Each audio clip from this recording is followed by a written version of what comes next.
আজ 5 বছর পর দেশে এলাম, কাউকে কিছু জানাইনি যে আজকে আমি আসবো। আসলে গত সপ্তাহে আমার গ্র্যাজুয়েশন কমপ্লিট হয়েছে আর ভিসা কার হাতে পেয়েছি, সবাইকে সারপ্রাইজ দেবো বলে আর জানিয়ে আসিনি। কিছুক্ষণ আগে দেশের মাটিতে পা রাখলাম, তাও আবার 5 বছর পর। মাটির গন্ধে মন প্রাণ জুড়িয়ে গেল, মনটা খুব ছটফট করছে বাবা মাকে দেখার জন্য। তাই আর এয়ারপোর্টে দেরি না করে বাসের উদ্দেশ্যে রওনা হলাম। যেতে 2 ঘন্টা সময় লাগবে, ততক্ষণ আপনাদের আমার পরিচয়টা দিয়ে নেই। যদিও অনেকেই আমাকে চেনে, আমি ওমর ফারুক ফাহিম, ওরফে ফাহিম শেখ। পরিবারে আমি, বাবা আর মা। আপুর বিয়ে হয়ে গেছে, তাই সেটা অন্য হিসাব। আর গল্পের নাম অনুযায়ী আমার আরেকটা ছোট ভাইও আছে, শুধু গল্পেই আছে, বাস্তবে নেই। আপনাদের পরিচয় দিতে দিতে বাসায় চলে এলাম। ভাড়া মিটিয়ে বাসার দরজার কলিং বেল দিলাম, তো একটা ছেলে এসে দরজা খুলে দিল। বয়স 10 বছর হবে হয়তো, বুঝতে বাকি হলো না এটাই আমার ছোট ভাই। আমাকে দেখে বলল,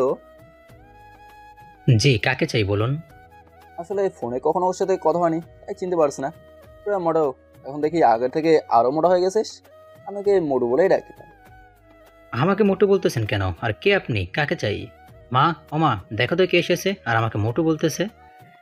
কি হয়েছে? ষাঁড়ের মতন চেঁচাচ্ছিস কেন? আর এখন কে আসবে, তাও এই দুপুরবেলা? ওই মোটু, আমার কি তোর বড় ভাই ফাইম রে আমি। কি? তুমি আমার বড় ভাই? কিন্তু ভাইয়া তো বিদেশে। ও মা, দেখে যাও, ইনি বলছেন নাকি আমার ফাহিম ভাইয়া। কি আবল তাবল বলতাছিস? তোর ভাই আসলে তো আমাদের না জানালেও তোর আপুকে জানাবে, কিন্তু তোর আপুও তো কিছু বলেনি।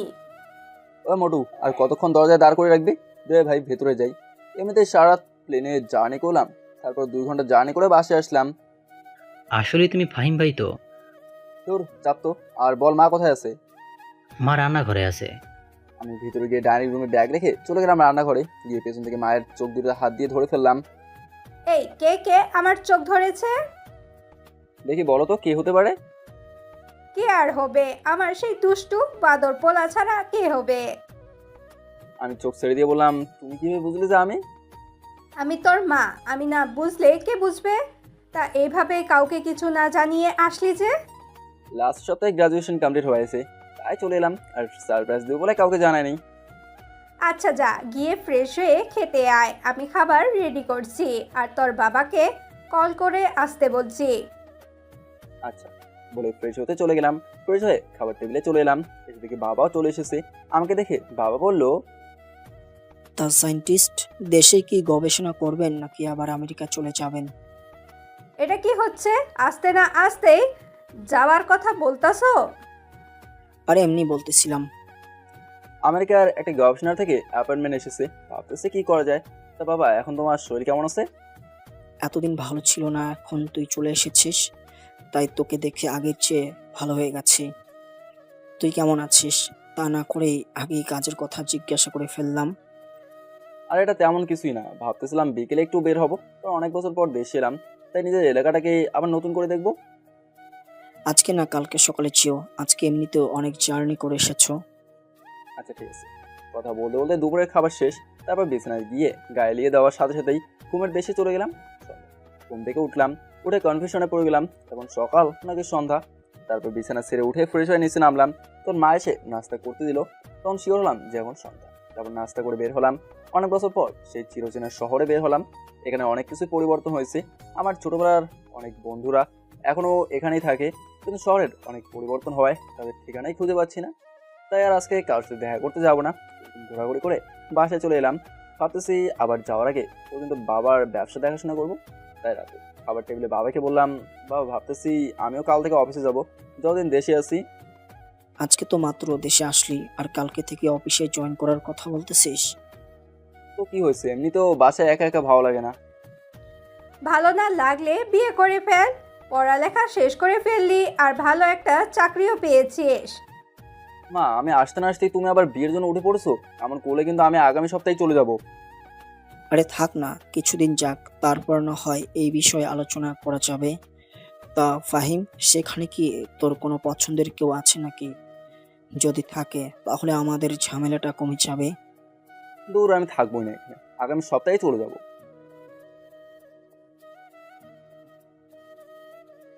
যা হয়েছে, খাওয়া শেষ করে দিচ্ছি। এভাবে কথা বলতে বলতে খাবার খেয়ে নিলাম। তারপর সবাইকে বললাম আমার রুমে আসতে। সবাই আসার পর সবাইকে তাদের জন্য আনা উপহার বুঝিয়ে দিলাম। মতো তো খুশিতে লাফাতে শুরু করে দিল। তারপর ঘুমের জগতে হারিয়ে গেলাম। প্রয়োজনে নাস্তা করে রেডি হয়ে নিলাম। তারপর অফিসের জন্য বের হলো। আমার সব মোটে এসে বললো যে যাওয়ার সময় তাকে স্কুলে নামিয়ে দিয়ে যেতে, আর বাবা নাকি আজকে আগেই চলে গেছে। কি আর করার, আকিবকে নিয়েই চললাম। তারপর আকিবকে স্কুলে নামিয়ে দিয়ে অফিসের উদ্দেশ্যে চললাম। গাড়ি চলছে তার আপন গতিতে। হঠাৎ একটা মেয়ে গাড়ির সামনে চলে এলো। আসলে মেয়েটারও দোষ ছিল না, আমি একটু বেখেয়ালে হয়ে পড়েছিলাম। তাই আমার ভাগ্য ভালো তো অ্যাক্সিডেন্ট হয়নি।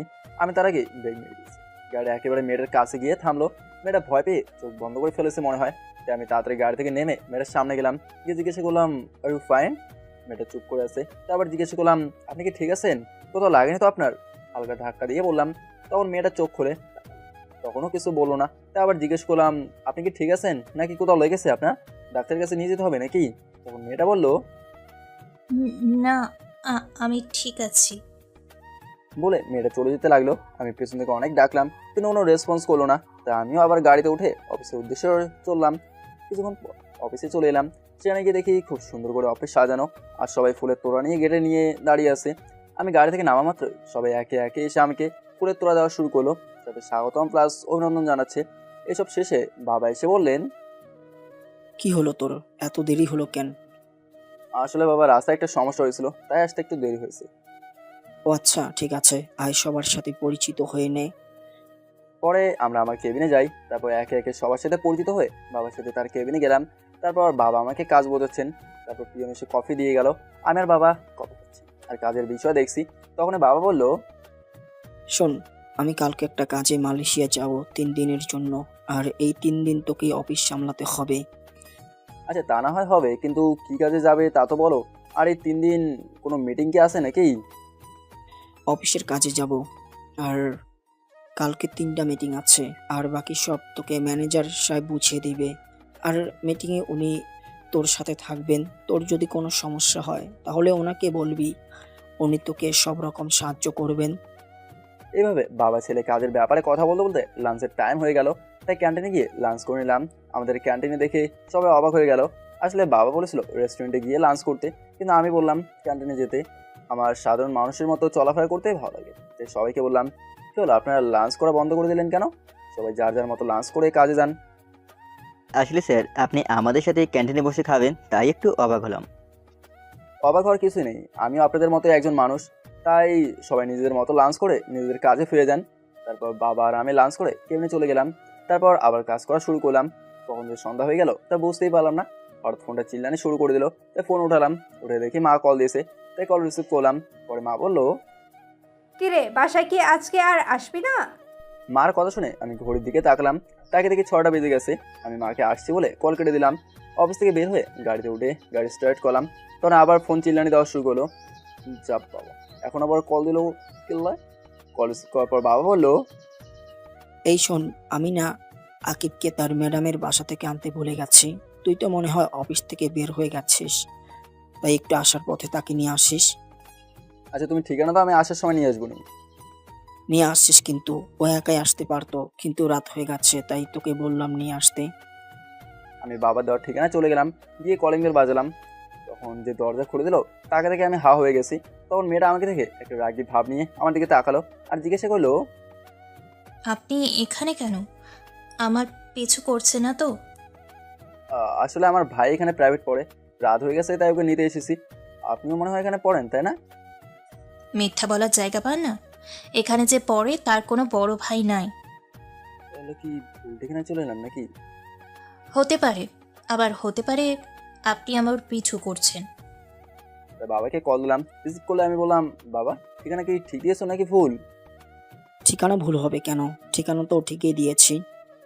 এখান থেকে তো বলতেছে যে এখানে যে পড়ে তার কোনো বড় ভাই নেই।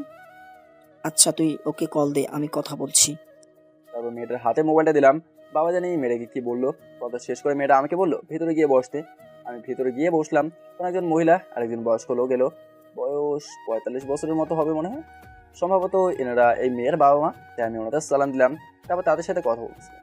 তখন মেয়েটা আমাকে এনে নাস্তা দিল আর বললো আপনি নাস্তা করে নিন, আকিবের আর কিছু পড়া বাকি আছে। আচ্ছা, আপনি ওর কেমন ভাই হন? জি আমি ওর চাচাতো ভাই। ও, বলে মুখটা মলিন করে ফেললো। কি জন্য করলো তা বুঝলাম। তারপর মেয়েটা চলে গেল। প্রায় 30 মিনিট পর আকিব আর মেয়েটা বেরিয়ে আসলো, কিন্তু তার ম্যাডামকে তো দেখলাম না। তারপর আকিবকে নিয়ে বেরিয়ে আসলাম। গাড়িতে উঠে আকিবকে জিজ্ঞেস করলাম, তোরা মোটো তুই আর ওই মেয়েটাই কি পড়িস নাকি তোদের ম্যাডামের কাছে? তুমি মেয়ে পেলে কোথায়? কেন, তোর সাথে যে মেয়েটা বের হলো ওইটাই তো তোর সাথে পড়ে। ওইটা? আরে না, ওইটাই হচ্ছে আমার ম্যাডাম। ও, ওইটা তোর ম্যাডাম? হ্যাঁ, কিন্তু কেন?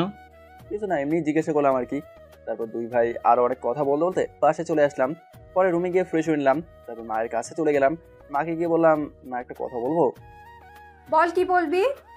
আচ্ছা মা, ওরা কি এখনো আগের বাসায় থাকে নাকি? না, ওরা এখন আর আগের জায়গায় থাকে না।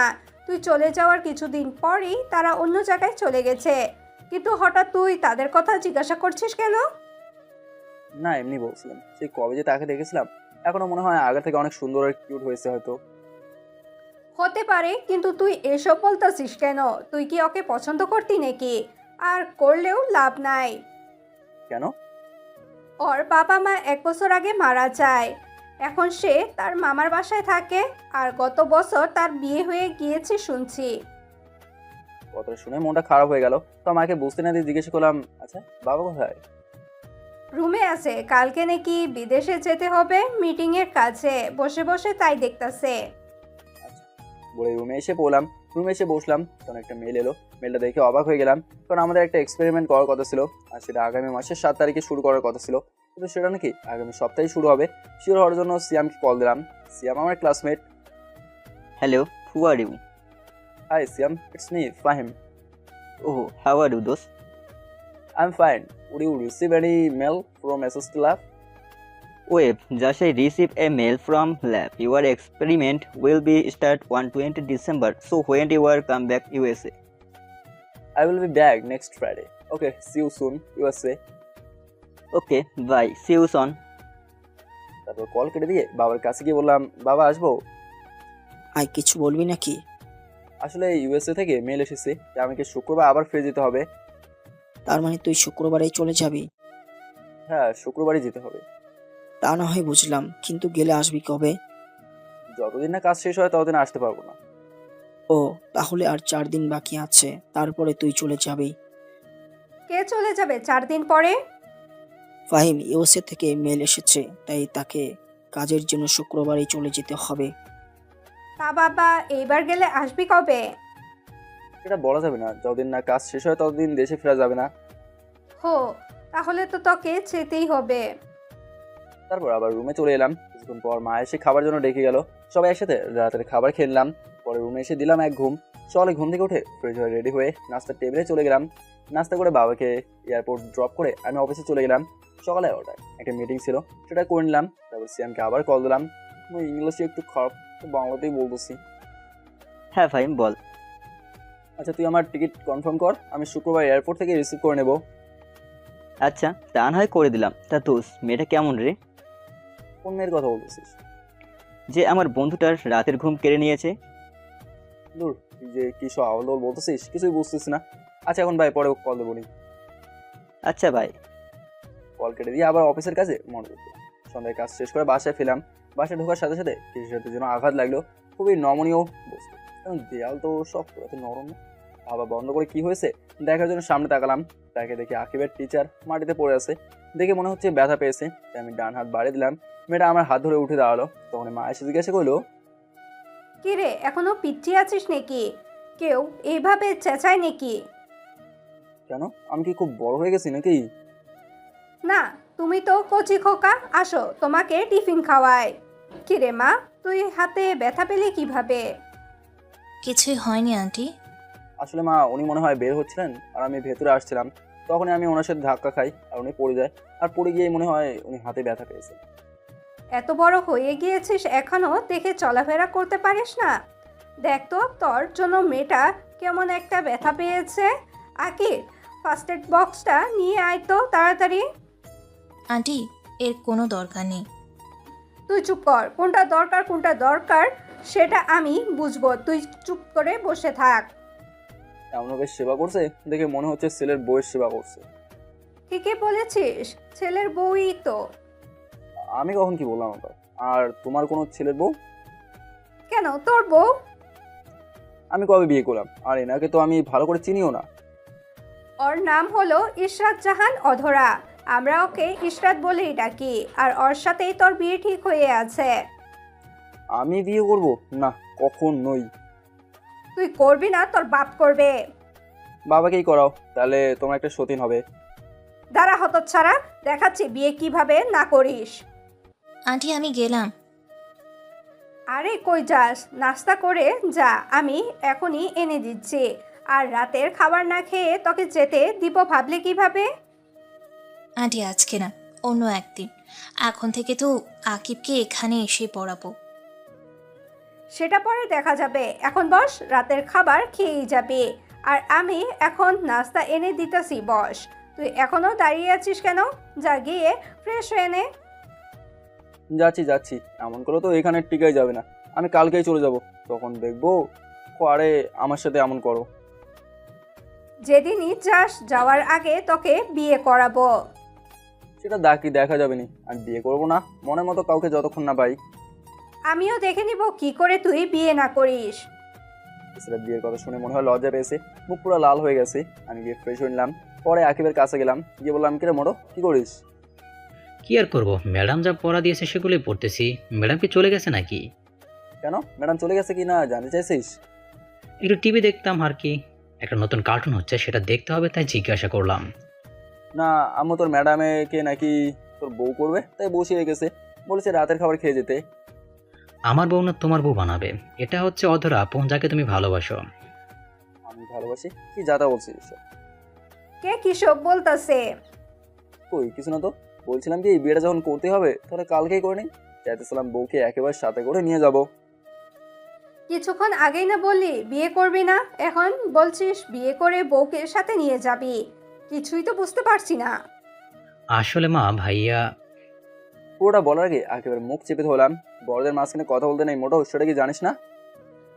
তুই ওকে আটকালি কেন? আকি কি বলছিলি বলতো? আমি ওকে চোখের ইশারা না বলতে বলে মুখ ছেড়ে দিলাম। কিছু না মা, আসলে ভাইয়া চাইছিল চলে যাবে যখন, আর তুমিও তো বললে ভাইয়াকে যেভাবেই হোক বিয়ে করাবে, তাই।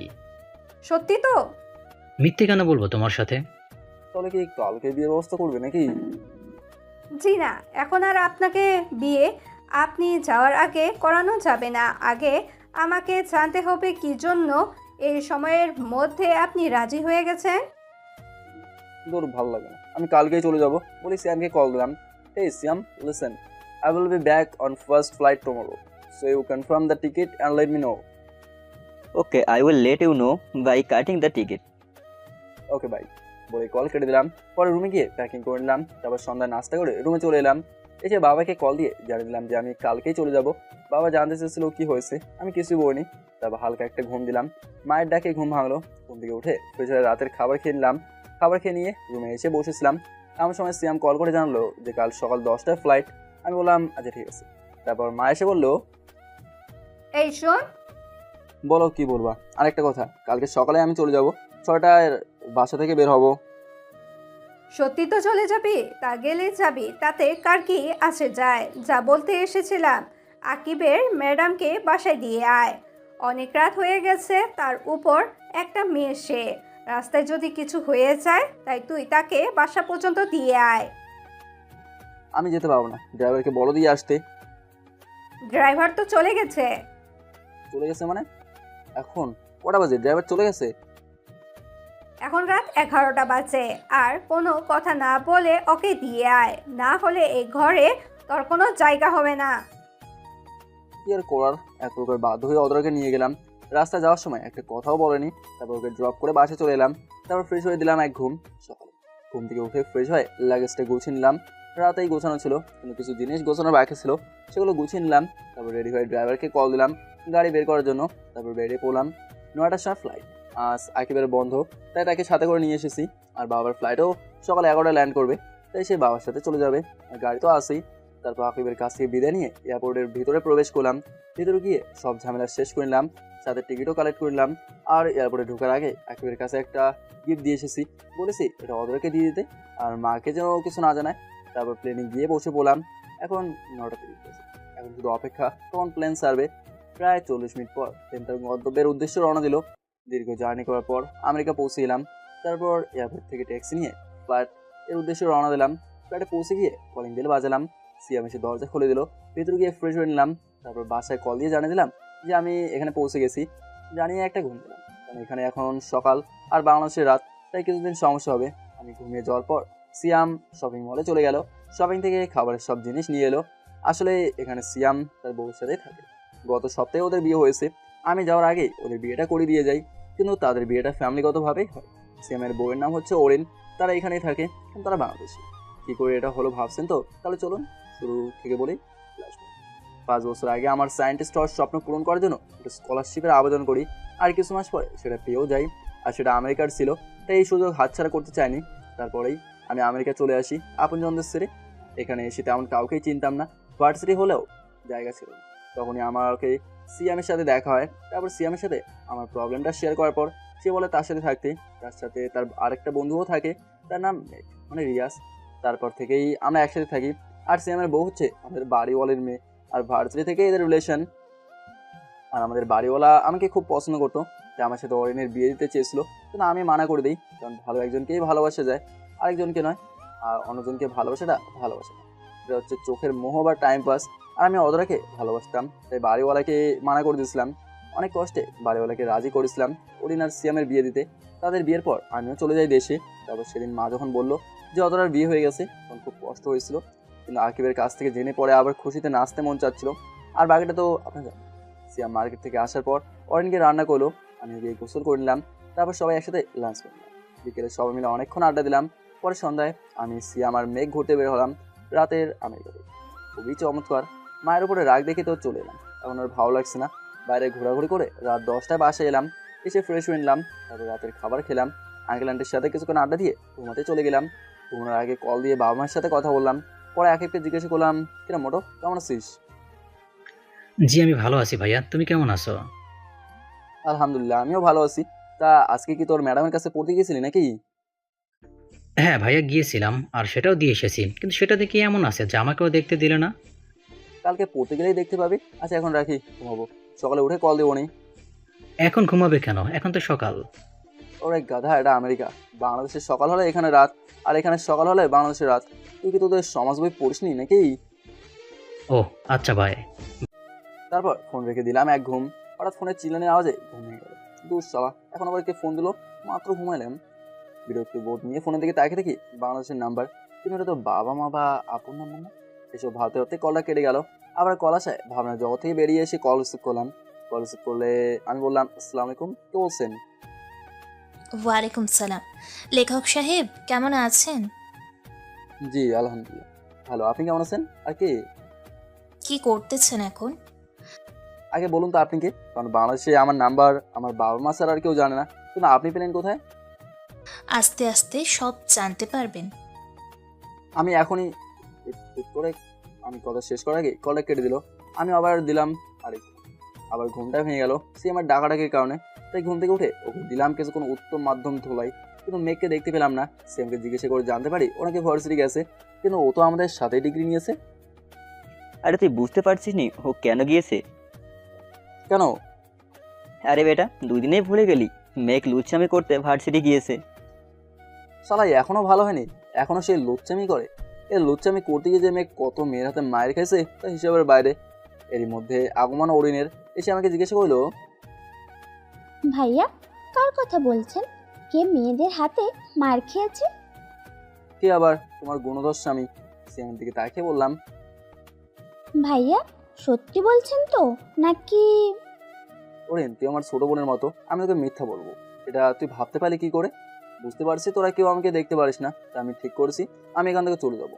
আমার বলা শেষ করে তাকে দেখি ওরিন সিয়ামকে মারা শুরু করে দিয়ে দিছে, আর সাথে কান্না করতে করতে বলছে, আমি তোকে এত ভালোবাসি আর তুই অন্য মেয়েদের পেছনে ঘুরিস? হুম।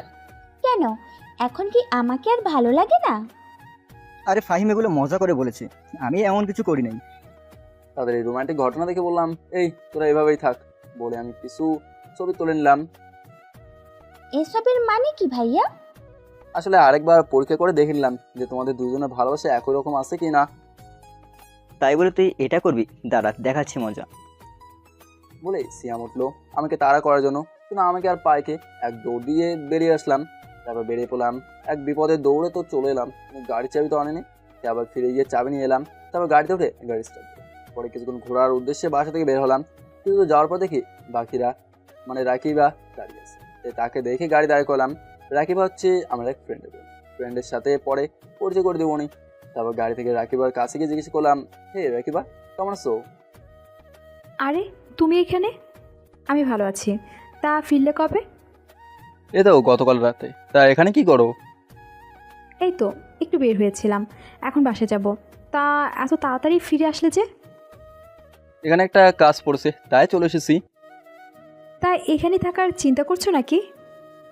না, এখানে থাকার কোনো প্ল্যান নাই। 6 মাসের একটা কাজ আছে, সেটা শেষ হলেই চলে যাব। তা বিয়ে করবে নাকি সারা জীবন সিঙ্গেলই থাকবা? করবো বলেতেই বিয়ে তো করেই ফেলেছি আরও 5 বছর আগে। মানে? আপনারাও বুঝতে পারেন নাই, সেটা আমি না বললে বুঝবেন কি করে? তাহলে চলুন বলি। আসলে এখানে আসার আগে আমার আর অধরার বিয়ে দিয়ে দিয়েছিলাম আমাদের পরিবার, কিন্তু সেটা আমি আর অধরা জানতাম না। যেদিন বাসা যাই সেদিনই জানতে পারি বাবার থেকে যে আমার আর অধরার আগেই বিয়ে হয়ে গেছে। শুধু আমার সেটেল হওয়ার জন্য আগে আমাদের জানায় নাই। এখন আমার পড়ালেখা শেষ, তার জবও করি, তাই বলে দিয়েছে। আর মা চেয়েছিল আমি এখানে ব্যাক করার আগে অনুষ্ঠান করে অধরাকে বাড়িতে আনতে।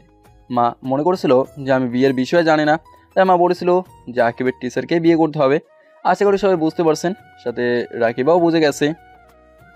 ও, তাহলে তো একটা ট্রিট পেতেই পারি। তা তো দিবই, কিন্তু আজকে না কালকে। আর চলো এখন তোমাকে তোমার বাসে নামিয়ে দিয়ে আসি। তারপর রাকিবাকে তার বাসে নামিয়ে দিয়ে এলাম। পরে সারাদিন ঘোরাঘুরি করে রাতে রেস্টুরেন্টে খেয়ে বাসে আসলাম। তারপর দিলাম এক ঘুম। সকালে ফোনের আওয়াজে ঘুম ভেঙে গেল। ফোনের স্ক্রিনে তাকে দেখি মা কল এসে, তাই কল রিসিভ করলাম। কি রে, সেখানে গিয়ে কি ভুলে গেলি নাকি? তোমাদের ভুলবো কি করে বলো তো? না মনে হলো তো তাই বললাম আর কি। তা কেমন আছিস? আলহামদুলিল্লাহ ভালো আছি, তুমি কেমন আছো? আমিও ভালো আছি। বাবা আর আকিব কেমন আছে? তারাও ভালো আছে, কিন্তু তুই যে এভাবে চলে যাবি বুঝতে পারিনি। এখানে এলি কিন্তু 1 সপ্তাহ থাকলি না। মা বোঝার চেষ্টা করো, আমি একজন বিজ্ঞানী। আর আমার যে কোনো সময় যে কোনো জিনিস আবিষ্কার করার জন্য ডাক আসতে পারে। যখন ডাক আসবে আমাকে তখনই চলে যেতে হবে। তা বুঝলাম, কিন্তু খাওয়া দাওয়াটা ঠিক মতন করবি কিন্তু। আচ্ছা মা, ঠিক আছে, এখন রাখি ভাই। আচ্ছা ঠিক আছে, বাই। তারপর ফ্রেশ হয়ে নিলাম, দেখি নাস্তার টেবিলে সবাই অপেক্ষা করছে আমার জন্য। তখন আমিও গিয়ে বসে পড়লাম তাদের সাথে। তখন আঙ্কেল জিজ্ঞাসা করলো, মানে ওরিনের বাবা, বাবা, তোমাদের এক্সপেরিমেন্ট কবে থেকে শুরু হবে? জি আঙ্কেল, এই তো শুক্রবারে শুরু হবে। তা ততদিন কি তোমাদের সেখানে থাকতে হবে নাকি? জি আঙ্কেল, আমাদের সেখানেই থাকতে হবে। আর একটা কথা আঙ্কেল, আজকে রাতে একটা পার্টি দিতে চাই আপনার বাগানে, যদি আপনার কোনো আপত্তি না থাকে। এতে আপত্তি থাকার কি আছে? তোমাকে বলেছি না, এটা তুমি নিজের বাড়িই ভাবতে পারো। ধন্যবাদ আঙ্কেল, তাহলে আমি আয়োজন শুরু করি। আর হ্যাঁ, আপনাদেরও কিন্তু থাকতে হবে। তা না হয় থাকবো, কিন্তু পার্টিটা কিসের সেটা তো বলো। সেটা সারপ্রাইজ। আচ্ছা বাবা, তাহলে থাক। আর দরকার পড়লে বলিও, আমরাও তোমাকে সাহায্য করব। তা তো করতে হবে, সব রান্না আন্টি আর অরিনকেই করতে হবে। কি? আমাকে রান্না করতে হবে? জি ম্যাডাম, করতে হবে।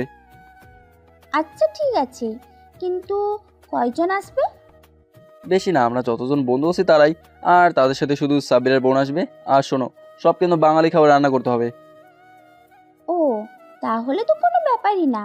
ঠিক আছে, বাঙালি রান্নাই করব। তাহলে আমি ইভেন্ট ম্যানেজমেন্টের লোকের সাথে কথা বলতেছি। আর সিয়াম, তুই সবাইকে কল করে জানিয়ে দে। আচ্ছা। তারপর আমি ইভেন্ট ম্যানেজমেন্টের লোকদের কল করে আসতে বললাম। কিছুক্ষণ পর এসে তারা তাদের কাজ শুরু করে দিল। আর সন্ধ্যা পর্যন্ত তারা তাদের কাজ করলো। তারপরে একে একে সবাই আসা শুরু করলো। আর আমি গিয়ে সবার সাথে কুশল বিনিময় করে নিলাম। তখন সবার মুখে শুধু একটাই কথা, সারপ্রাইজটা কি? তখন আমি বললাম, অ্যাটেনশন গাইস, অপেক্ষার পুরো শেষ। জানি আপনারা সবাই অধীর আগ্রহ আছেন যে কী কারণে আজকের এই পার্টিটা। হ্যাঁ, আমরা সবাই জানতে আগ্রহী। তাড়াতাড়ি বলো। আজকের পার্টিটা হচ্ছে আমার বিয়ে উপলক্ষে। কি? তোর বিয়ে? হ্যাঁ রে দোস্ত, এটা আমার বিয়ের পার্টি। আর বিয়েটা আমাদের কাজ শেষ হলেই হবে। তারপর সবাই আগ্রহ হয়ে গেল মেয়েটা কে তা জানার জন্য। আমি সবাইকে বলে দিলাম যে বিয়ের সময়ই তারা তাকে দেখতে পাবে। তখন সিয়াম বলল, দূর বেটা, এখন নাম বললে কি এমন হয়ে যাবে? বিয়ের দিন নাম জানলে কি এমন হয়ে যাবে। তারপর সবাই মিলে পার্টিতে অনেক মজা করলাম। পরে সবাইকে বিদায় জানিয়ে চলে এলাম। তারপর দিলাম এক ঘুম। সকালে ঘুম থেকে উঠে বাসায় কল দিলাম, কারণ গতকাল রাতে পার্টির জন্য কল দেওয়া হয়নি, তাই এখন দিলাম। হ্যালো মা, কেমন আছো? ভালো আছি, তুই কেমন আছিস? আলহামদুলিল্লাহ ভালো আছি। কি করো? এই তো 10টা বাজে, এখন ডিনার করব। আচ্ছা বাই, তাহলে তোমরা ডিনার করে নাও। আচ্ছা বাই। কল কেটে দিয়ে ফ্রেশ হয়ে নিলাম, সকালে নাস্তা করতে যাব। এমন সময় কল এলো, ফোনটা হাতে নিয়ে দেখি সে অপরিচিত মেয়ে, তাই খপ করে রিসিভ করলাম না। নাস্তা করতে চলে গেলাম, নাস্তা করে এসে দেখি 20টা মিস কল। চেক করে দেখি সবগুলো ওই অপরিচিত মেয়েটা দিয়েছে। দেখতে দেখতে আবার মেয়েটা কল দিলো, রিসিভ করলাম। তখন মেয়েটা বললো, ওই, আপনি নিজেকে কি মনে করেন? হ্যাঁ, আমি নিজেকে অনেক কিছুই মনে করি, কিন্তু আপনি কান্না করছেন কেন? জানেন আমি কতটা চিন্তা করছিলাম আপনি কল ধরছিলেন না বলে। আপনি কেন আমার জন্য চিন্তা করবেন?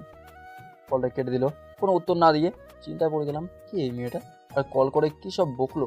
তখন সিয়াম এসে বলল, ফাহিম চল ঘুরতে যাই, বিয়ের পরও এখনো পর্যন্ত আমরা একদিনও ঘুরতে যাইনি।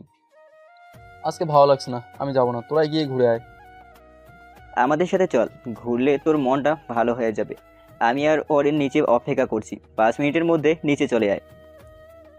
বলে সিয়াম চলে গেল। আমিও বাধ্য হয়ে রেডি হয়ে নিচে চলে গেলাম। আমি গাড়ি চালাইনি, সিয়ামই ড্রাইভ করছে, আর তার পাশের সিটে ওরিন বসেছিল।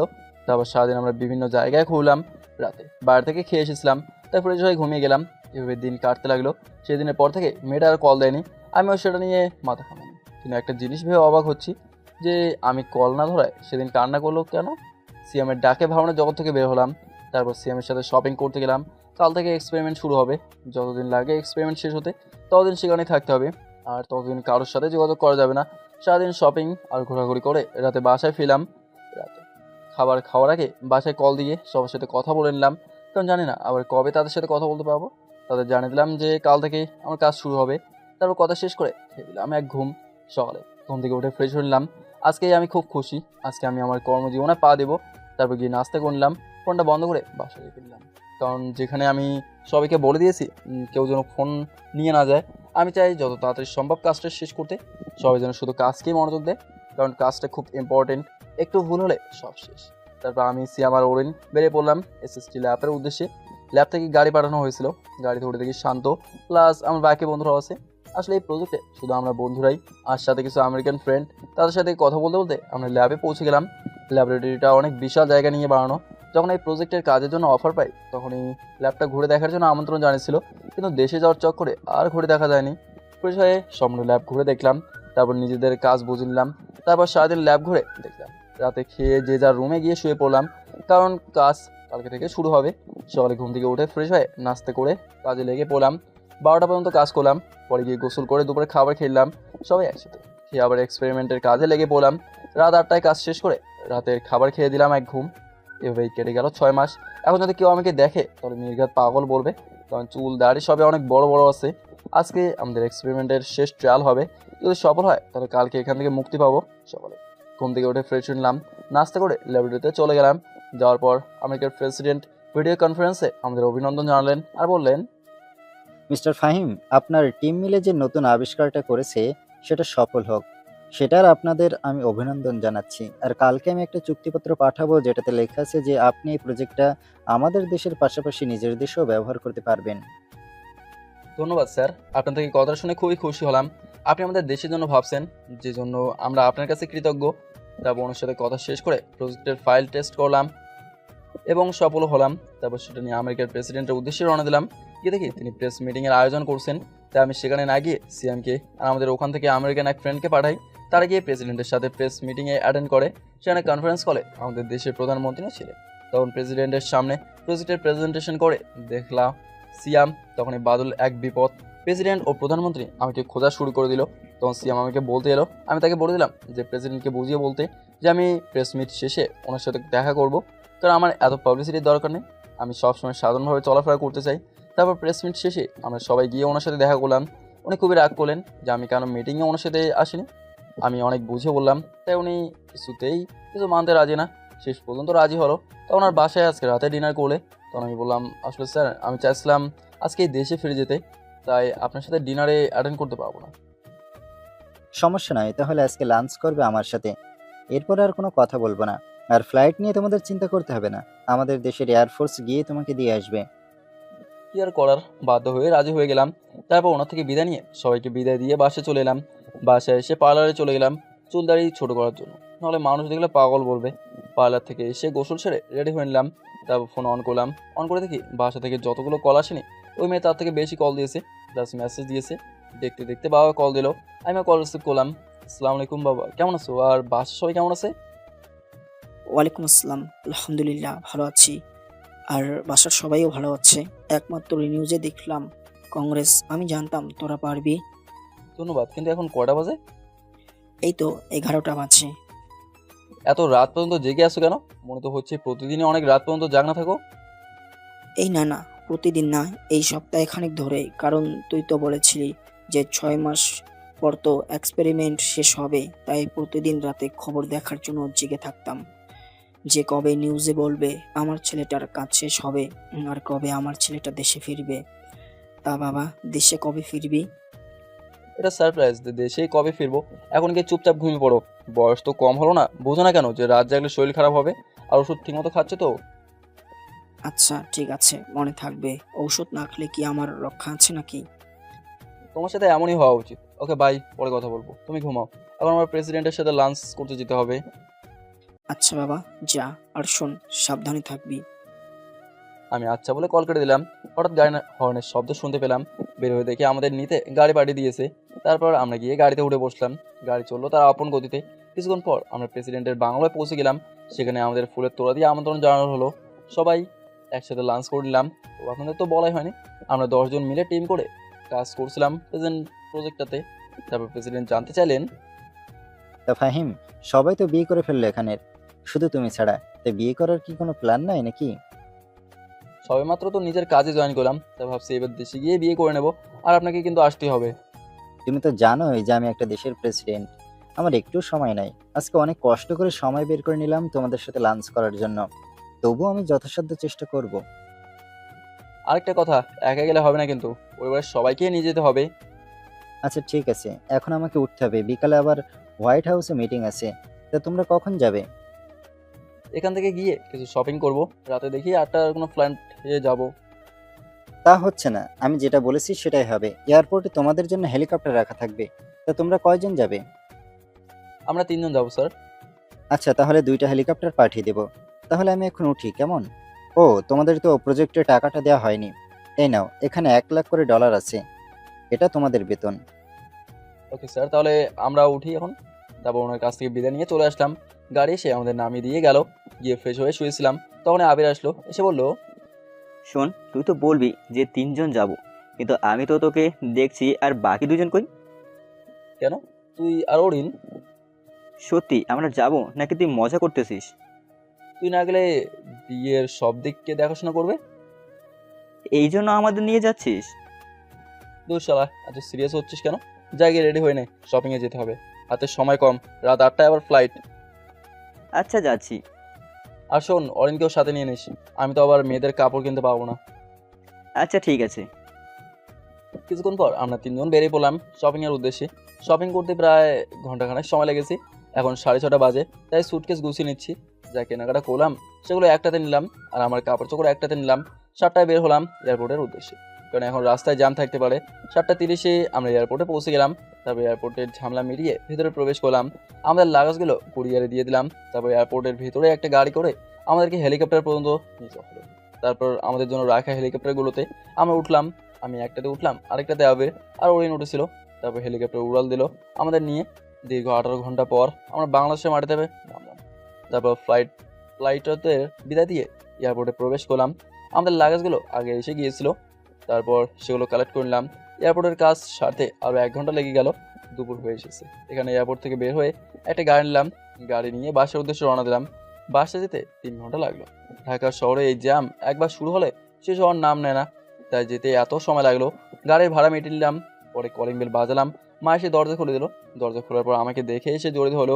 আমিও জড়িত হয়ে কান্না করলাম। এই 6 মাসে একদিনও কথা বলতে পারিনি। তারপর মাকে, অরিন আর আবিরের সাথে আলাপ করিয়ে দিলাম। তারপর আমরা ভেতরে গেলাম, গিয়ে ফ্রেশ হয়ে নিলাম রুমে গিয়ে। আর আবিরদের গেস্ট রুম দিয়ে আসলাম আর বললাম ফ্রেশ হয়ে নিতে। নিচে এসে মাকে জিজ্ঞেস করলাম, মা আকিব কই, ওকে দেখছি না যে? ও ওর ম্যাডামের বাসায় গেছে পড়তে, এখনো আসে নাই। আর তার উপরে ওর ম্যাডামও নাকি অসুস্থ। ও আচ্ছা, তা বাবা কি ওকে নিয়ে ফিরবে নাকি আমি গিয়ে নিয়ে আসবো? যাবি বলতেছিস যখন যা, ভাইকেও নিয়ে আয় আর নিজের বউকেও দেখে আয়। হাজার হোক কিছুদিন অসুস্থ ছিল বলে কথা। মা তুমি আবার শুরু করলে। তারপর অরিনকেও বললাম চলতে। তারপর তাদের নিয়ে চললাম আকিবকে আনার উদ্দেশ্যে। গাড়িতে ওঠার পর আবির জিজ্ঞাসা করলো, কি রে, আমরা এখন কোথায় যাচ্ছি রে? আমার ছোট ভাইকে আনতে। সে কোথায় থাকে রে? বাবা মায়ের সাথেই থাকে, এখন থেকে প্রাইভেট থেকে আনতে যাচ্ছি। আরও একটা কার আছে সেখানে যাওয়ার, কিন্তু সেটা সারপ্রাইজ। ওকে, সারপ্রাইজ হলে আর কি করার, এখন তাহলে অপেক্ষাই করতে হবে। তারপর গাড়ি নিয়ে বেরিয়ে পড়লাম আকিবের ম্যাডামের বাসার উদ্দেশ্যে, মানে আমার হবু বউয়ের বাসার উদ্দেশ্যে। মিনিট 10 পরে আমরা আমাদের গন্তব্যে পৌঁছে গেলাম। গাড়ি থেকে নেমে সিঁড়ি বেয়ে 3 তলায় চলে গেলাম। গিয়ে কলিং বেল বাজালাম। যিনি দরজা খুলে দিল ওনাকে দেখে পরিচিত মনে হলো না। তা জিজ্ঞাসা করলাম, তিনি জানালেন যে অধরা নাকি গত মাসে এখান থেকে চলে গেছে। তারপর তাদের নিয়ে একটা রেস্টুরেন্টে গিয়ে বসলাম। পরে মাকে কল করে বললাম, মা আকিবের টিচাররা কি বাসা চেঞ্জ করে ফেলছে নাকি? এই দেখ, তোকে বলতেই ভুলে গেছি, আসলে তুই তাড়াহুড়ো করে চলে গেলি তো তাই বলতে পারিনি। তারা এখন তোর বাবার অফিসের সামনে যে নীল ভবনটা আছে না, ওটা 3 তলায় থাকে আর ওদের ফ্ল্যাট নাম্বার হচ্ছে 8। তারপর মায়ের দেওয়া ঠিকানা চলে গেলাম। গিয়ে কলিং বেল বাজালাম। ওদের মামি এসে দরজা খুলে দিল। আমি ওনাকে সালাম দিলাম। সালামের জবাব নিয়ে তিনি আমাদের ভেতরে বসতে বললেন। আমরাও ভেতরে গিয়ে বসলাম, কিন্তু আর কাউকেই তো দেখতে পাচ্ছি না। তখন আন্টিকে জিজ্ঞেস করলাম, আচ্ছা আন্টি, আকিবের কি পড়া শেষ হয়ে গেছে নাকি? তারপরও তো কখনোই শেষ হয়ে গেছে। তুমি আসবে বলে তাকে বসিয়ে রাখা হয়েছে, মনে হয় ওর ম্যাডামের সাথে গল্প করতেছে। তা বাবা, তোমার আসতে লেট হলো যে? আসলে আন্টি আমি আজকেই ফিরেছি তো, আর আমি জানতাম না যে আপনার বাসা চেঞ্জ করছেন। আমি আপনাদের আগের বাসায় গিয়ে জানতে পারি যে আপনারা বাসা চেঞ্জ করছেন। পরে মায়ের কাছ থেকে ঠিকানা নিয়ে এখানে আসলাম, তাই লেট হয়ে গেছে। ও কথা বলতে বলতে তো এগুলোই দেওয়া হলো না। আন্টি এগুলো নেই। গিফটের প্যাকেটগুলো হাতে ধরে দিয়ে বললাম, এগুলোতে কি আছে? আজকে আমি আসছি তো তাই সকলের জন্য কিছু উপহার এনেছি। আসলে গতকাল একেবারে বেতন পেয়েছিলাম তো। এইসবে কি কোনো দরকার ছিল নাকি? থাক না আন্টি, আমারও তো ইচ্ছে হতেই পারে। আচ্ছা আন্টি, আমি গিয়ে দেখি আকিব কি করতেছে। আচ্ছা যাও, আমি ওনাদের নাস্তা এনে দিচ্ছি। না আন্টি, এসবের কোনো দরকার নেই। তা বলে তো হবে না। প্রথমত, তোমরা প্রথমবার আমাদের বাসায় এসেছো, দ্বিতীয়ত তোমরা ওর ফ্রেন্ড, তাই কোনো না শুনবো না। বলে আন্টি তাদের জন্য নাস্তা আনতে চলে গেল। আমিও অধরার রুমের দিকে চলে গেলাম। দরজার কাছে পৌঁছতেই শুনতে পেলাম আমাকে কি দিয়ে যেন কথা হচ্ছে ম্যাডাম আর ছাত্রের মধ্যে। রীতিমতো ঝগড়া লাগার উপক্রম। আমি তাদের এই তর্ক বিতর্ক দেখে হাসতে লাগলাম। পরে ভিতরে প্রবেশ করলাম। আমাকে দেখে দুজনে অবাক। আমাকে দেখে আগে বেশি জোরে ধরে বলল, ভাইয়া তুমি কখন এলে? এ তো মিনিট 10 হলো। তা তোর পড়া কি শেষ হয়েছে নাকি? হ্যাঁ, কিন্তু কেন? পড়া শেষ হলে বাইরে যা, গিয়ে দেখ আমার ফ্রেন্ডরা বসে আছে, তার সাথে গিয়ে কথা বল। আমার কিছু কথা আছে তোর ম্যাডামের সাথে। আচ্ছা ভাইয়া। বলে একে ব্যাগ নিয়ে বাইরে চলে গেল। এখন কেমন আছেন? শুনলাম আপনি নাকি অসুস্থ ছিলেন। আলহামদুলিল্লাহ, ভালো আছি। তা আপনি দেশে কবে এলেন? এই তো আজকে দুপুরে আসলাম, সেইখানে এলাম। আচ্ছা চোখটা বন্ধ করুন তো, আপনার জন্য একটা উপহার আছে। চোখ বন্ধ করলে দেখবো কিভাবে? আরে বন্ধ করুন না। তারপর অধরার চোখ বন্ধ করলে আমি তাকে তার জন্য আনার চেনটা তাকে পরে দিলাম। সাথে সাথে অধরা আমাকে চর মারলো। কেন মারলো? আপনার সাহস কি করে হয় আমাকে চেইন পরানোর? আপনি কি জানেন না, প্রাপ্তবয়স্ক ছেলে কোনো প্রাপ্তবয়স্ক মেয়ের শরীর ছোঁয়ার কোনো অধিকার নেই বিয়ের আগে? চেনটাই তো পরে দিলাম, এতে এত রিয়াক্ট করার কি আছে? এটা আমেরিকা নয় যে যা ইচ্ছে তাই করা যাবে। এখানে একটা মেয়ে একটা ছেলের হাত ধরে হাঁটলেও মেয়েটাকে দোষী করা হয়, আর সেখানে আপনি? আচ্ছা সরি। ততক্ষণে আবির, অরিন ও অধরার মামি এসে জিজ্ঞাসা করতে লাগলো, কি হয়েছে? এভাবে চেঁচালো কেন অধরা? আসলে আমি বলার আগে অধরা বলল, কিছু হয়নি, আর আপনি এখন আসতে পারেন। তারপর সেখান থেকে চলে আসি। বের হয়ে আকিবকে বলে বাবাকে কল করে বলতে যে আবিরকে পাঠিয়ে দিতে ওদের নেওয়ার জন্য। আবির আমাকে জিজ্ঞাসা করলো, তুই আবার এখন কই যাবি? এখন তো রাত অনেকটা হয়ে গেছে। একটু কাজ আছে, তুই ওদের সাথে চলে যা। বলে আমি গাড়ি নিয়ে সেখান থেকে সোজা নদীর পাড়ে চলে আসি। এদিকে আকিব বাবাকে কল করে গাড়ি পাঠাতে বললে বাবা বলেন, গাড়ি পাঠাবো কেন? ফাহিম না তোকে আনতে গেছে? বাবা, ভাইয়া এসেছিল, তোমার বাসায় এসে বলবো। এখন তাড়াতাড়ি গাড়ি পাঠাও।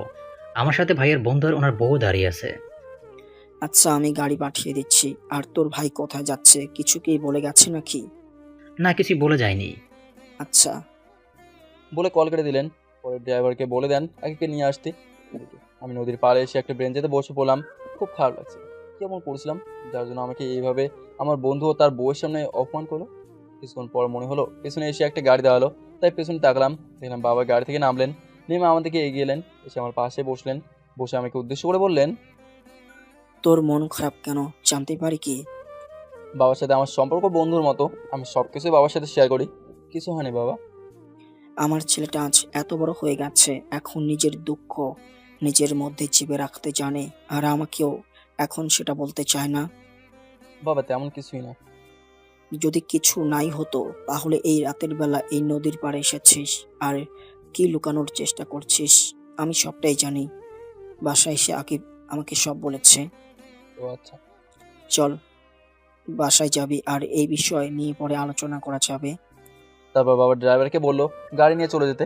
পরে আমি আর বাবা আমার গাড়িতে করে চলে এলাম। বাসায় এসে ফ্রেশ হয়ে নিলাম, তারপর ডিনার করে গিয়ে ঘুমিয়ে গেলাম। কারোর সাথে তেমন কোনো কথা বলিনি। পরের দিন ঘুম থেকে উঠে ফ্রেশ হয়ে নাস্তার টেবিলে চলে গেলাম, সাথে আবির ও অরিনও আছে।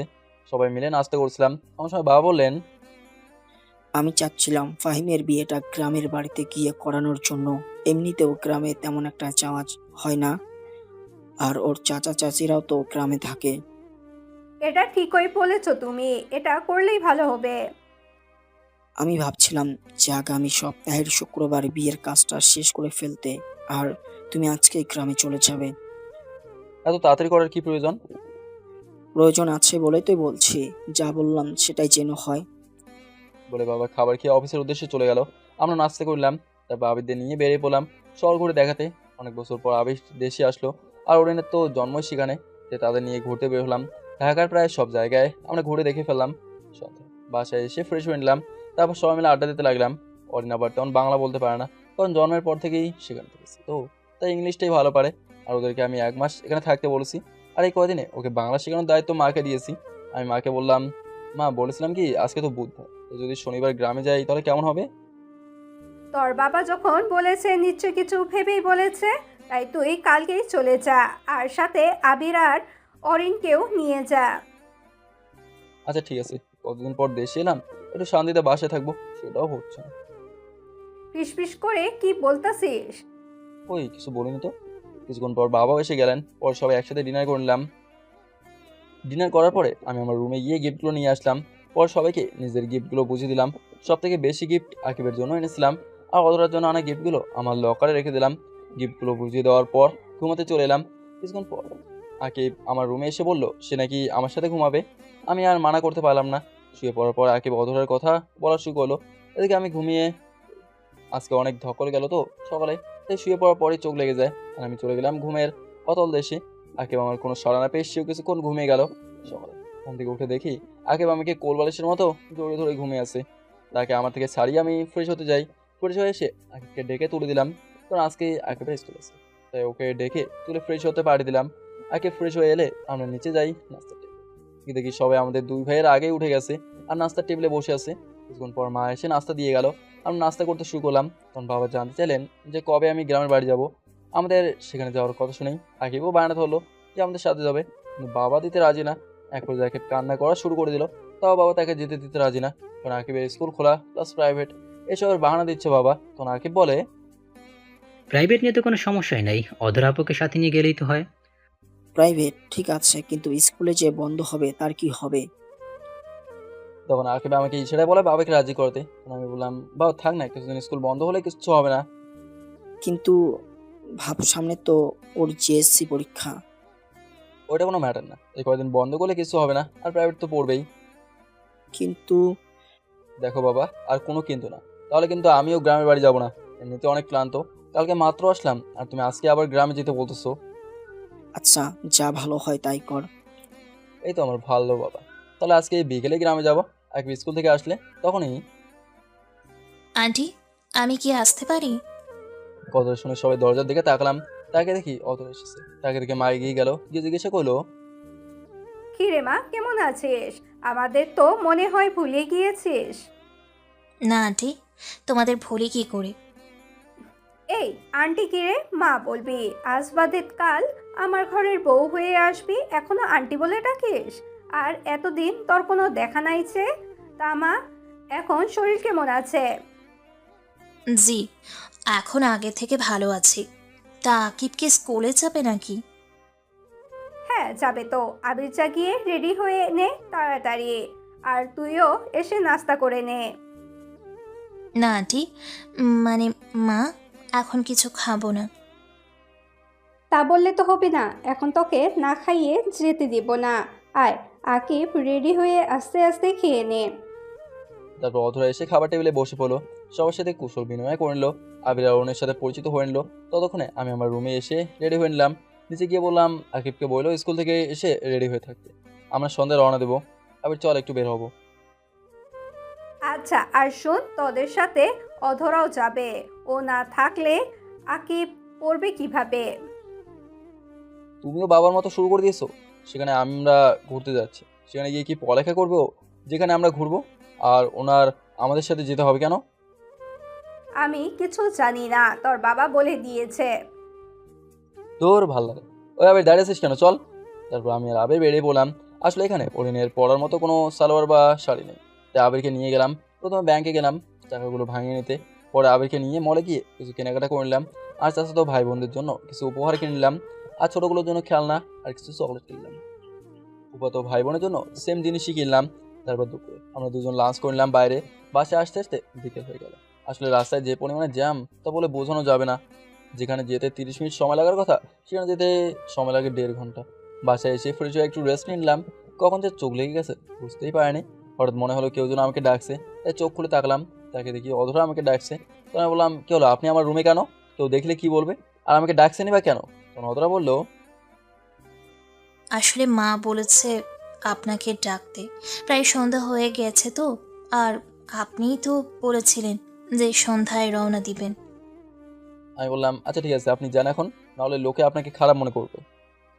তারপর অধরা আর কিছু না বলে চলে গেল। আমি আকিবকে ডাক দিলাম। কিছুক্ষণ পর আকিব চলে এলো। আমি তাকে বললাম যে সবাইকে বলতে রেডি হয়ে নিতে আর আমার লাগেজটা গুছিয়ে নিতে। আকিব বললো আমার লাগেজ নাকি গোছানো। আকিবকে জিজ্ঞাসা করে জানতে পারলাম অধরা নাকি আমার লাগেজ গুছিয়েছে। আমি আর কিছু বললাম না এই বিষয়ে। পরে আকিবকে বললাম লাগেজটা নিয়ে গাড়িতে রেখে দিয়ে রেডি হয়ে নিতে। বলার সাথে সাথে আকিব লাগেজ নিয়ে চলে গেল। আমিও চলে গেলাম ফ্রেশ হয়ে রেডি হচ্ছিলাম। এমন সময় অধরা আমার রুমে আসলো। আমি তখন রেডি হচ্ছিলাম, তাই খেয়াল করিনি। রুমে ঢুকেই দিল জোরে এক চিৎকার। আমিও তার চিৎকার শুনে পিছন তাকালাম। বুঝলাম না কি জন্য চিৎকার করলো। তার চিৎকার শুনে সবাই চলে এসে ওকে জিজ্ঞাসা করা শুরু করলো যে কি জন্য এমন চিৎকার দিল। তখন অধরা বললো, আসলে আমি ওনাকে ডাকার জন্য ওনার রুমে এসেছিলাম। এসে দেখি উনি শুয়ে একটা 3/4 প্যান্ট পরেছিলেন, কোনো শার্টও পরেছিলেন না। তাই আমি চিৎকার দিয়ে ফেলেছি। ধুর পাগলি, এত চিৎকার করার কি আছে? কিছুদিন পর তো তুই ওর বউ হবে। আর ওই এমনই, এত বড় হয়ে গেছে এখনো 3/4 পরে থাকে বাসায়। আচ্ছা তুই যা গিয়ে নিচে বস। অধরা নিচে চলে গেল, সাথে বাকিরাও চলে গেল, শুধু মা ছাড়া। সবাই যাওয়ার পর মা বললো, তোর কি কোনো কাণ্ডজ্ঞান নাই নাকি? আমি আবার কি করলাম? আমি তো রেডি হচ্ছিলাম, ওনাকে কেউ বললো এখানে আসতে? আমি তো বলেছিলাম রেডি হয়ে নিতেছি। তুই কি এই 3/4 আর টি-শার্ট পরেই যাবি নাকি? হ্যাঁ কেন, কোন দিক দিয়ে এটা খারাপ? আচ্ছা এখন বেশি কথা না বলে রওনা দিতে হবে, না হলে পরে অনেক রাত হয়ে যাবে। তারপর রেডি হয়ে বের হলাম। গাড়িতে যাওয়ার সময় আমি ড্রাইভ করছিলাম আর আমার পাশে সিটে আবির বসেছিল। দীর্ঘ 2 ঘন্টা জার্নির পর গ্রামে পৌঁছলাম। পৌঁছে গাড়ির হর্ন বাজালাম। শব্দ শুনে সবাই বেরিয়ে এলো। তারপর সবাইকে নিয়ে ভেতরে গেল। আমি গিয়ে গাড়ি পার্ক করলাম। পরে ভেতরে গেলাম, গিয়ে সোফায় বসলাম। 10 মিনিট হয়ে গেল, কেউ এলো না। আর জিজ্ঞাসা করলো না কেমন আছে। সব অধরকে নিয়েই ব্যস্ত। তখন চিৎকার করে বড় চাচাকে ডাক দিলাম, চাচা, ও চাচা। আমার ডাক শুনে তাড়াতাড়ি করে চাচা এসে জিজ্ঞাসা করলেন, কিরে, কি হয়েছে? এভাবে চেঁচাচ্ছিস কেন? আমাকে মনে হয় ভুলেই গেছেন। এতদিন পর এলাম, কেউ একবারও জিজ্ঞাসা করলো না কেমন আছি বা এত দূর আসতে কোনো সমস্যা হয়েছে কিনা। 15 মিনিট হয়ে গেল এখানে বসে আছি, কেউ এসে পানি পর্যন্ত দিল না। আমি আর এখানে থাকবো না, এখনই আমি চলে যাব। আরে রাখ তো ওদের কথা, ওরা একটু এমনই। আসলে তুই অনেক বছর পর এসেছিস, সেটা তারা ঠিক করে। তুই বস, আমি কাউকে পাঠিয়ে দিচ্ছি। কাউকে পাঠাবো মানে? তার মানে আসলে সবাই আমাকে ভুলে গেছে। আমি এখানে থাকবোই না বলে বাইরে চলে এলাম। চলে তো এলাম, কিন্তু এখন যাবো কোথায়? দূর, আসলে আমি অল্পতেই রেগে যাই। যখনই ছোটো পুপির কথা মনে পড়ে গেল, তাই গাড়ি নিয়ে রওনা দিলাম ফুপির বাসার উদ্দেশ্যে। 30 মিনিট পর পৌঁছে গেলাম ফুপির বাসায়। আমাকে দেখে ফুপি অবাক হয়ে গেল, বলল, কি রে, তুই এত রাতে, তাও আবার কিছু না জানিয়ে? কেন আসতে পারি না নাকি? না করার হলে করে দাও, আমি এখনই চলে যাচ্ছি। আয় ভেতরে আয়। তা কেমন আছিস? ভালো আছি, আপনি কেমন আছেন? আমি ভালো আছি। তা তোকে দেখে মনে হচ্ছে খুব রেগে আছিস। কি হয়েছে রে? আর বলিও না, আজ তোমার বাপের বাড়ি গেছিলাম, গিয়ে দেখলাম সেখানে আমার কোনো সম্মান নাই, তাই রাগারাগি করে এখানে এসে পড়েছি। ও এই কথা, যা গিয়ে ফ্রেশ হয়ে নে, খেয়ে নিবি। আচ্ছা, আরেকটা কথা, তুমি কিন্তু বলবে না আমি যে এখানে আছি। আর ফুপা কখন আসবে? আচ্ছা বাবা, বলবো না কাউকে। তোর ফুপা এখনই এসে পড়বো। তুই যা তো, ফ্রেশ হয়ে নে। আমি গিয়ে ফ্রেশ হয়ে নিলাম। ফ্রেশ হয়ে এসে দেখি ফুপাও এসে গেছে। তারপর ফুপির সাথে কুশল বিনিময় করে নিলাম। পরে সবার সাথে ডিনার করে নিলাম। খাওয়া শেষে ফুপিকে জিজ্ঞাসা করলাম আমার বোনগুলো কই। ফুপি বললেন তা নাকি অনেক আগেই ঘুমিয়ে পড়ছে পাশের রুমে। আমাকে বললো ওদের সাথে গিয়ে ঘুমিয়ে পড়তে। আমিও গিয়ে ঘুমিয়ে পড়লাম। সকালে ফোনের চিল্লাচিল্লিতে ঘুম ভেঙে গেল। ঘুম ঘুম চোখে ফোনের স্ক্রিনে তাকে দেখি বড় চাচা কল দিয়েছে। আমিও কল ধরিনি। কিছুক্ষণ পর কল কেটে গেল। কেটে যাওয়ার পর ফোন সাইলেন্ট করে আবার ঘুমিয়ে গেলাম। কতক্ষণ করে কারোর ডাকে ঘুম ভেঙে গেল। তাকে দেখি মুনা, ফুফাতো বোন, আমাকে ডাকতেছে। ঘুম থেকে উঠে ফ্রেশ হয়ে নিলাম। পরে ফুপি ডাক দিলেন ব্রেকফাস্ট করার জন্য। আমিও গিয়ে ব্রেকফাস্ট করলাম। পরে ফোন হাতে নিয়ে দেখি 100+ মিসড কল। চেক করে দেখলাম বাবা, চাচা, চাচি, মা, আপু সবাই কল করেছে। আর একটা নাম্বার দেখে খুবই অবাক হলাম, কারণ আমি আমেরিকা যাওয়ার পর যে মেয়েটা কল দিয়েছিল আজকেও সেই কল দিয়েছে, এমনকি রাতেও কল দিয়েছে। তখন ফুপিকে ডাক দিলাম। ফুপি এসে জিজ্ঞাসা করলো কী হয়েছে। আমি বললাম আচ্ছা দেখো তো এই নাম্বারটা চেনো কিনা। ফুপি বললো এটা নাকি অধরার নাম্বার। তাই তো বলি, সেদিন কল না ধরায় কান্নাই বা করবে কেন একজন অপরিচিত মেয়ে। আর সেদিন রাগ করে আর পরে কল দেয়নি, তা আজকে কী জন্য আবার কল দিল। মনে হয় কালকে রাগ করে চলে এসেছি তো, আর রাতেও পরে ফিরিনি, তাই মনে হয় কল দিয়েছে। এসব ভাবতে ভাবতে মা কল দিল, রিসিভ করলাম। আর মা বলা শুরু করলো কী কী বললো আপনাদের বলবো না, পরে আপনারাও জেনে যাবেন। এটা শুধু আমার আর আমার মায়ের মধ্যকার কথা। আমি কোথায় আছি তা বলবো না। আমি যদি যেতেই হয় বিয়ের 2 দিন আগে যাবো, এর আগে বললেও যাবো না। ভালোই ভালোই বলছি, আয় তাড়াতাড়ি। তোর চাষা সকালে যখন বলেছে যে তুই নাকি রাতে রাগ করে বের হয়ে গেছিলি আর ফিরিসনি, সকালেও নাকি কল ধরিসনি, তখনই আমি আর তোর বাবা ছুটে চলে আসি। কবি বলেছেন যেখানে তোমার সম্মান নেই সেখানে তুমি যেও না। তা আজকে আমি ফিরছি না, তোমরা থাকো ওই মেয়েকে নিয়ে, আমাকে নিয়ে না ভাবলেও হবে। দেখ মেজাজটা খারাপ বানাস না। এমনিতেই মেয়েটা কাল রাত থেকে কান্না করেই যাচ্ছে আর তোর চাচা চাচিদেরও পোকা দিচ্ছে। কেন তাকে নিয়ে তারা এত মাতামাতি করলো, যার ফলে তুই রাগ করে চলে গেলি। তা বলেও লাভ হবে না। আর উনি এখন কান্না করতেছেন কেন? সেদিন থাপ্পড় মারার সময় মনে ছিল না? আমার আবার ফ্রেন্ড আর তার বউয়ের সামনে অপমান করার সময় মনে ছিল না? এসব আবার কবে হলো? আর যা হয়েছে ভুলে যা বাবা, ফিরে আয় তুই। বলেছি না আমি গেলেও কিছুদিন পর যাবো। আর তুমি আমার মা হয়ে আমার বিরুদ্ধে কথা বলতেছো। ঠিক আছে, আমি ফিরবো আজকেই। এবার খুশি তো? বলে কল কেটে দিলাম। পরে ফুপিকে ডাক দিলাম, ফুপি, ও ফুপি। ফুপি তাড়াতাড়ি করে এলো, এসে জিজ্ঞাসা করলো কি হয়েছে? এভাবে কান্না করছিস কেন? আমাকে কেউ ভালোবাসে না। কেন আবার কি হলো? এখন মাও কল দিয়ে আমাকে বকা দিল।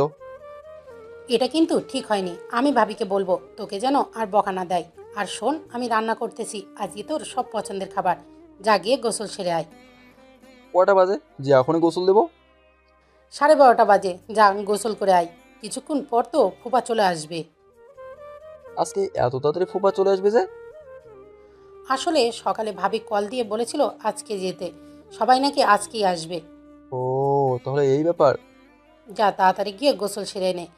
তারপর আমি গিয়ে গোসল সেরলাম। পরে নামাজ আদায় করলাম। ফুপা আসার পরে সবাই একসাথে দুপুরের খাবার খেলাম। খেয়ে কিছুক্ষণ রেস্ট নিলাম। এরই মধ্যে সবাই রেডি হয়ে নিল। পরে সবাই মিলে রওনা দিলাম।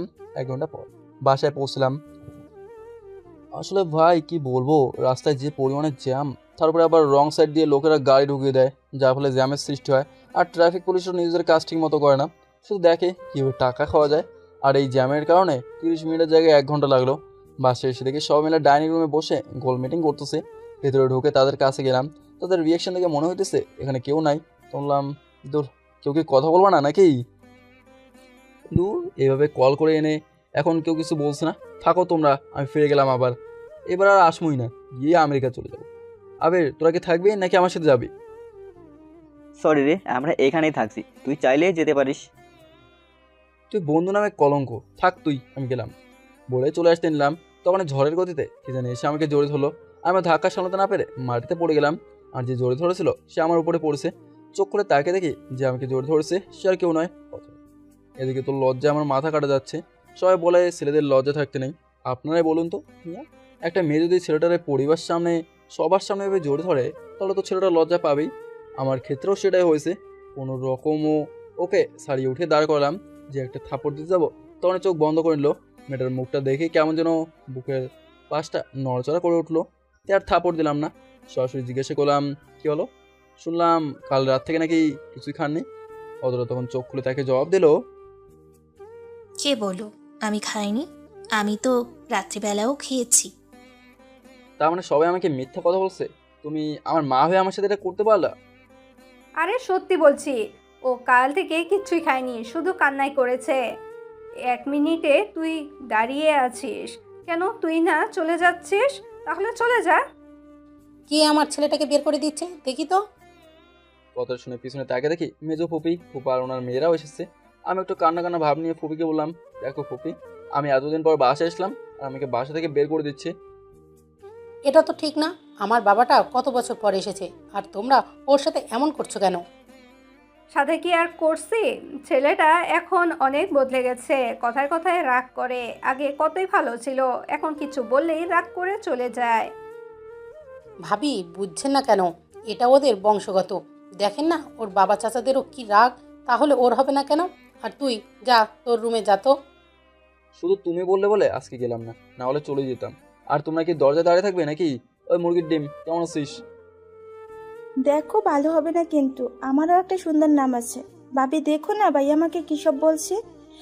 তুই আবার ভাবি পাইলি কই? আমি তো তোরে বিয়া করুম জানোস না তুই? ফুপি ওকে কি বলে ও নাই নাকি? দূর, মজা বাদ দে তো। যা তোর রুমে যা, আমরাও গিয়ে ফ্রেশ হয়ে নিই। ফুপিরা চলে গেল ফ্রেশ হতে, আমিও আমার রুমে চলে গেলাম। রুমে গিয়ে ফ্রেশ হয়ে নিলাম। ফ্রেশ হয়ে বের হয়ে দেখি আমার গাড়ির চাবিটা টেবিলের উপর নেই। তখন চেয়েছে মাকে ডাকলাম, মা এসে বললেন, কি হয়েছে? ষাঁড়ের মতন চেঁচাচ্ছিস কেন? সাথে কি আর চেঁচাচ্ছি, আমার রুমে কে এসেছিল আর আমার গাড়ির চাবি কই? যে তোর রুমে এসেছিল সেই গাড়ির চাবি নিয়ে গেছে। সেটাই তো জানতে চেয়েছি, কি আমার রুমে এসেছিল? সেটা আমি কি করে বলবো? আমি কি তোর রুমে সিকিউরিটি গার্ড নাকি? বলে মা হন হন হন করে চলে গেল। তখন আকিবকে ডাক দিলাম, বেচারা আমার ডাক শুনে দৌড়ে চলে এলো, এসে বলল, ভাইয়া আমার ডাকছিলে কেন? তুই কি আমার গাড়ির চাবি নিয়েছিস নাকি? আমি তোমার গাড়ির চাবি নিয়ে কি করব? আর আমি তো গাড়ি চালাতেও পারি না। তবে কিছুক্ষণ আগে দেখলাম ভাবি তোমার গাড়ি নিয়ে কোথায় যেন গিয়েছে।